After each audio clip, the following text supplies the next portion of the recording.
আল্লাহ নবীকে মহব্বত করে জড়িয়ে ধরার জন্য আবু জেহেল ইকরামাকে মৃত্যু শাস্তির ঘোষণা দিয়ে দিল।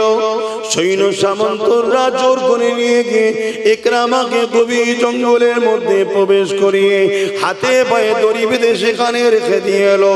এদিকে চারিদিক থেকে হিংস্র পশুরা মানুষের খুশবু পেয়ে আগিয়ে আস্তে আস্তে লেগেছে, কিন্তু যেই আসে ইকরামার থেকে দূরে গিয়ে গোল করে ঘিরে ইকরামার মুখের দিকে তাকিয়ে বসে, কেউ হামলা করছে না।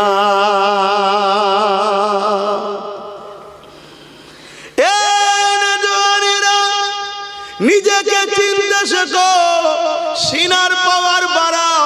ইকরামা কিন্তু কলেমা পড়ে নে, ইকরামা আবু জেহেলের ছেলে, আল্লাহ মানে নে, নবী মানে নে, তথাপিও জঙ্গলে এসে গেছে।